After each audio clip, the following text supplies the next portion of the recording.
Welcome, everybody. This is the Rotary E-Club of Silicon Valley. Every week, we bring you the stories of people who are making life better for others locally, globally, and digitally.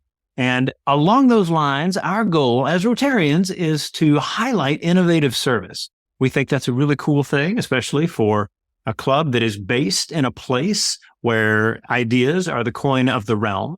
Rotary International is worldwide, however, and there are more than 36,000 clubs with over 1 million Rotarians and Rotaractors working to improve their communities. Each of these clubs has programs, and our programs as an online and asynchronous club are recordings that we have made, and that allows us to reach out to people anywhere. In this case, however, we are reaching out to someone in our own state.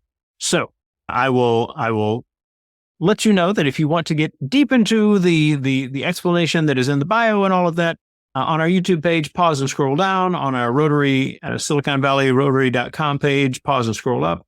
But I won't take more of her time. We have with us an inventor and one who has won an award for her inventions. And some of that is because she's getting started early. I will let her explain those things. But Leanne, we are honored to have you at the Rotary E-Club of Silicon Valley. Welcome, and we are excited to hear about your headphones. Thank you. I'm excited to be here. Hello, I'm Leanne Fan, and my project is Finsen Headphones, detecting and treating mid-ear infections with machine learning and phototherapy. This is a project that led to me to winning the 3M Young Scientist Challenge, and I was also able to ring the New York Stock Exchange bell and present at the Aspen Ideas Festival, where I got to meet Dr. Fauci and Vivek Murthy, the Surgeon General.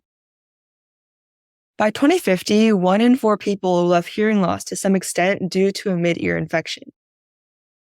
Mid-ear infections are a very common health problem, especially in young children, and loss of hearing due to these ear infections has a very bad effect on the future and health of the child, as it can affect their ability to learn and develop social skills. Diagnostic and treatment may also be too expensive in lower-income countries. My solution to this mid-ear infection problem is to make a low-cost device that can both detect and treat mid-ear infections, and I'm calling these the Finsen Headphones. The first problem I wanted to solve was, how can I detect mid-ear infections? Well, at the doctor's office, ear infections are diagnosed using otoscopes or using tympanometry, which measures the air pressure within your ears. However, both of these require a doctor to operate them, and many people don't have access to this. Furthermore, otoscopes were invented around 100 years ago, so I believe we can make a big improvement. I started off this summer using images to detect ear infections. However, I found that this was expensive and I had other major downfalls, such as earwax blocking the camera, making the readings incorrect. So I switched to detecting ear infections using sound. My Finsen headphones detect mid-ear infections by analyzing the echo sound from the eardrum. And this works because our eardrum is a very thin membrane, but when the mid-ear is infected, the eardrum becomes stiffer because the mid-ear is filled with fluid. This means that healthy and infected eardrums have different echo sounds, and this method of ear infection diagnosis is called acoustic reflectometry.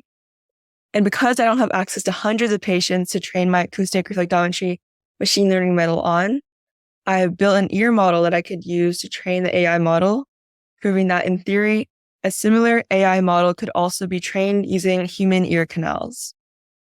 So using this method, I sent 2-second chirps of sound into the fake eardrum, and I captured the echo sounds that came back to me from the eardrum model. And I converted these sounds into spectrograms, which are like pictures of sound. I recorded hundreds of these spectrograms to train a simple machine learning model, and it was able to distinguish between a normal eardrum or one filled with fluid, meaning that it was infected with an 80% accuracy rate, which is above the accuracy of using traditional otoscopes, which is around 70%. This machine learning model I use uses transfer learning, where a neural network is trained on a large data set and it also retains knowledge for future use. So I could add additional data to train this model, which requires only a small change in the inner workings of this already trained model. And using this method requires significantly less computing power, and I also need a smaller data set. Over the summer, I also worked to make Diagnostic available on web and mobile phones so that a user with my headphones could just go to the website and connect to these headphones through Bluetooth. So being able to detect ear infections is amazing, But I also want to treat the ear infection. For decades, the most common treatment has been using antibiotics. However, 60% of ear infections are caused by viruses. So in many cases, antibiotics wouldn't be effective. I'm also sure that many of you know about our antibiotic resistance problem, where the overuse and misuse of antibiotics should be limited as much as possible. Furthermore, kids don't want to swallow a huge pill, especially when it causes GI issues. This is when I learned about Nobel Prize winner Niels Finsen. Over 100 years ago, he invented phototherapy by using UV light to treat lupus. However, soon after the invention of phototherapy, antibiotics were introduced into the market, and they were extremely effective, life-saving, and very cheap. People saw antibiotics as the cure-all, and its success blinded us to its consequences.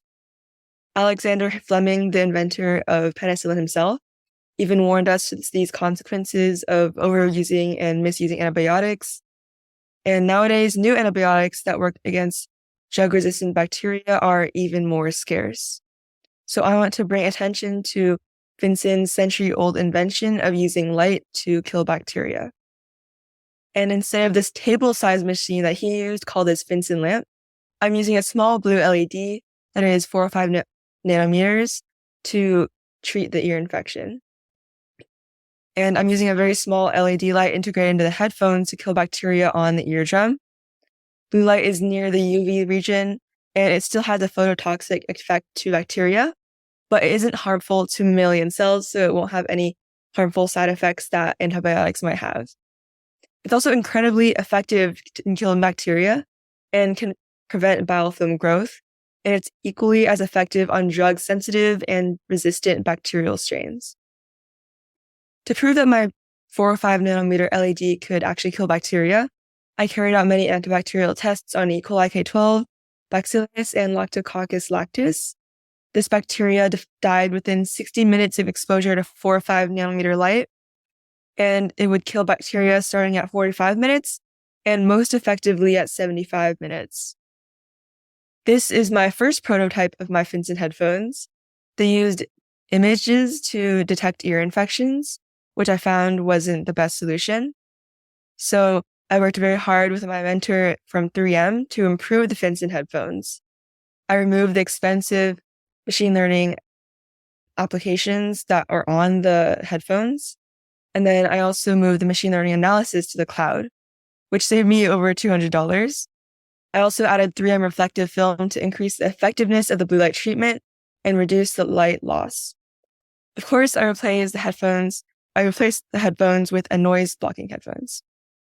So after all of my building and testing, these are my new Finsen headphones.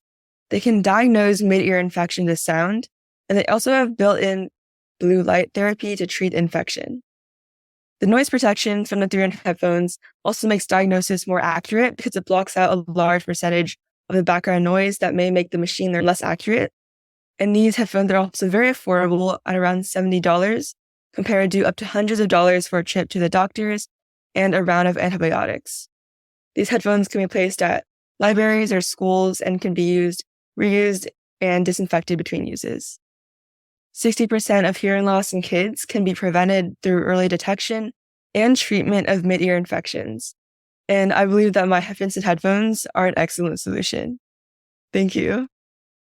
All right, Leanne. How ridiculously cool is all of this? Fantastic. Wow. Yeah, go ahead and stop sharing, and let's dive into the questions that we're going to have on there after we introduce the group that we've got. My name is Rushton. I'm in San Jose, California. I am the programs chair of the Rotary Club of Silicon Valley. Another one of our members in Texas with his sidekick Gus is Rory Olson. Rory, wave to the camera. Our paella master, Shags Shagrin, is in Walnut Creek in California. And we also have as a guest David Fan, who is the father of our scientist and speaker, Leanne Fan. So Leanne, let's jump into the questions on this. There's so many cool ones to ask. First, has this been used on people? I mean, is this something that is now getting clinical trials in some way, or is it already through that stage? Talk to us about that process after proving that it was safe and everything, and how you've learned from what that process has been like. Yeah, that's a great question. So as of now, I haven't been able to test on people yet. Right now, I'm working on testing in vitro on cells. So that's something that's going to be coming up in the next month or so. So I'm going to be testing blue light's effectiveness on killing bacteria and also testing if it's safe on human keratinocytes or skin cells. And I'm also working on a new area of my project that uses red light to speed up healing. So that's what I'm going to be doing in the next month.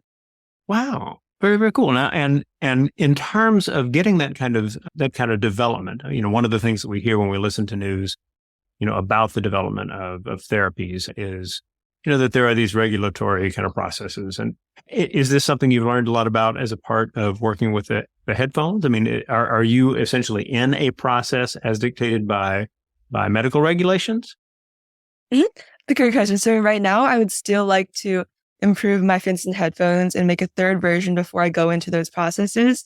Because although I think right now my Finsen headphones are amazing, but I do think I can make a lot of improvements as well that I do want to make. So a lot of my time right now is spent on further improving my Finsen headphones and making a third version of them that's even better than the last one. That's all right. So what kinds of improvements do you have in mind for the version 3? Yeah. So as I talked about previously, I want to test out using near infrared light or red light to speed up healing in the eardrum. And I also want to make sure that the blue light is actually safe, as I know that in short periods of time, the blue light is definitely safe. But if someone were to accidentally use it for too long, for example, would it have any negative side effects? And I'm also working on improving the machine learning model to make it more accurate. And a large part of this is reducing background noise, which affects the accuracy quite a bit. All right. A question that came in is it actually has to do with how that kind of testing develops. So you mentioned you have a mentor at 3M. I assume that's actually part of the process for the competition and all as well. But are you also working with people at universities or other research institutions? Mm-hmm. Yeah. So right now, after my mentorship with 3M, we still keep in touch, by the way. He's a really nice person. I've been contacting UCSD, and that's where I'm going to be able to do my testing for the red light and near infrared light.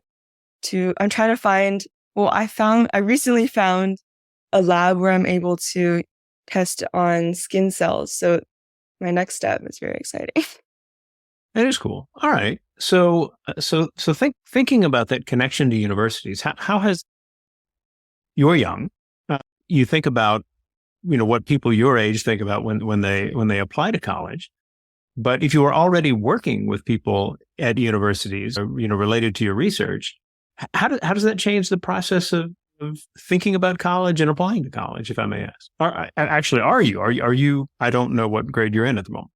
Yeah. Right now I'm in 10th grade, which is yeah. also why it's pretty difficult to find labs, because most labs at UCSD and schools like that, they require you to be 16 years old or older. So there's a lot of restrictions placed on age, which has made it difficult, but I am going to make it work. Wow. I mean, that seems counterproductive to have what might be an arbitrary age limit there in terms of the quality of the work you've done. I would think we want to move as quickly as possible on that. Now, actually, along those lines, though, what we're talking about are regulations that are specific to the United States. Mm-hmm. Given the kind of global benefit that the Finsen headphones could provide, and especially because of their low cost, have you had conversations with anybody about having development of the product in other countries? Or I'm imagining the kinds of things that happen in India when they have taken really, really strong assistive technologies and made them more affordable and better for the developing world. Anything along those lines for you? Yeah, so not yet, but I would really like to do that. I'd like to go abroad and work with other scientists from not just the US as well. So that is going to be on my 2024 bucket list. Excellent. All right. And actually, if I may ask, do you speak other languages? I'm moderately fluent in Chinese. Just a little. I can hold conversations, but I don't know if it would be to a very high level of conversation. Okay. Well, you get better with any language through practice, and having a vehicle for doing it. Like I've got these cool headphones. It might be an excellent way to go. All right.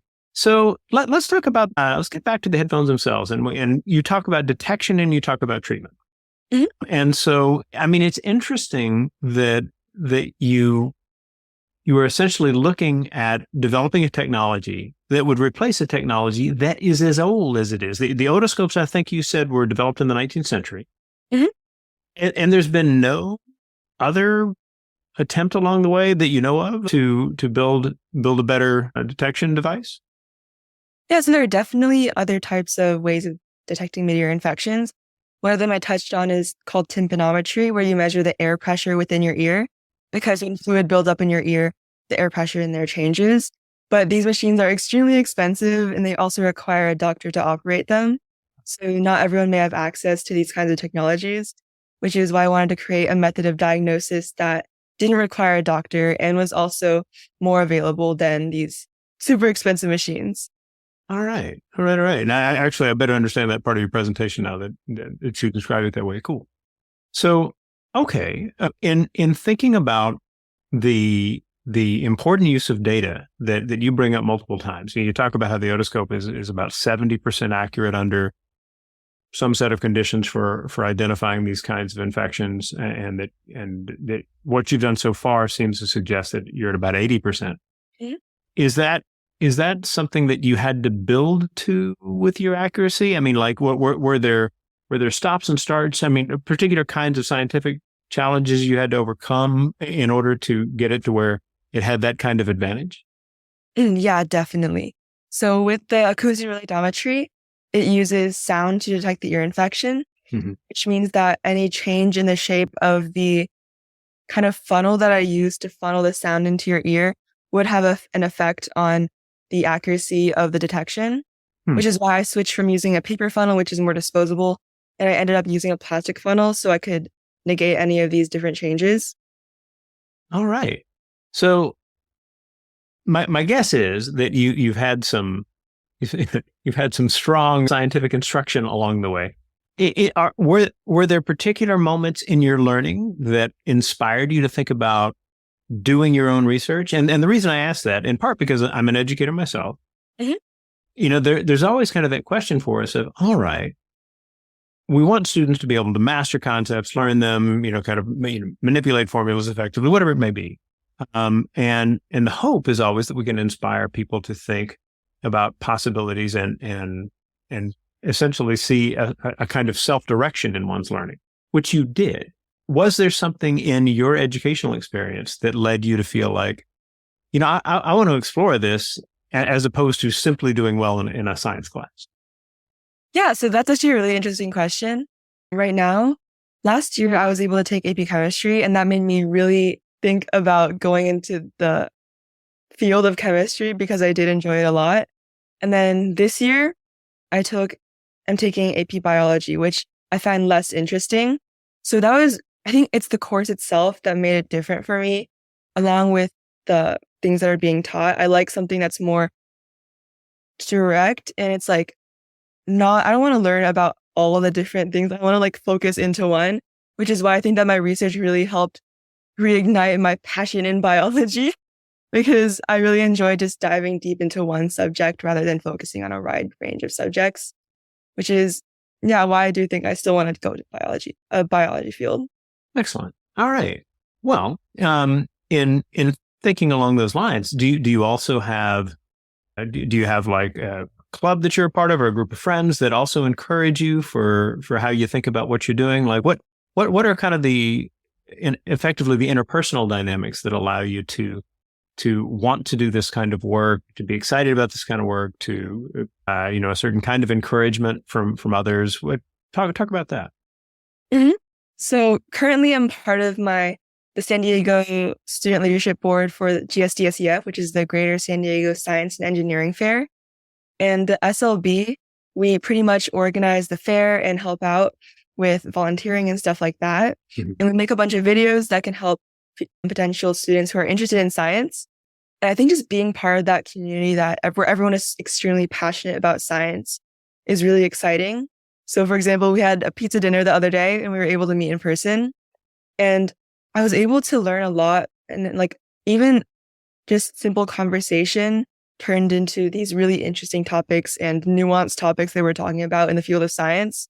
So I learned a lot from like just that 1 hour of being able to eat pizza with my science community. The right setting is a big help, that's for sure. Mhm. And especially in that people are not only passionate about science, but there is the opportunity to talk about highly practical pieces of what you do with science, right? Mhm. So a question that I just came in from Rory is about practitioners trying out the device. You mentioned that it hasn't kind of had human trial processes, right? But is it the case, for example, that someone who, if I'm building on the question properly, would be able to charge patients less because they are using less expensive equipment or because the process is faster or anything along those lines? Yeah, so far, no practitioners have tried out my device. And my goal for this device is to make it available for example, schools or libraries where someone can just go in and either rent out or just have it lent to them, Mhm. so that the school could buy, for example, just like 3-4 pairs for $70 a pair, or potentially less after I can produce more possibly. And then these people can hopefully be able to get the treatment for free or at a very low cost compared to a typical round of antibiotics and a trip to the doctor's office, which I think without insurance can get up to a few $100s. Hmm.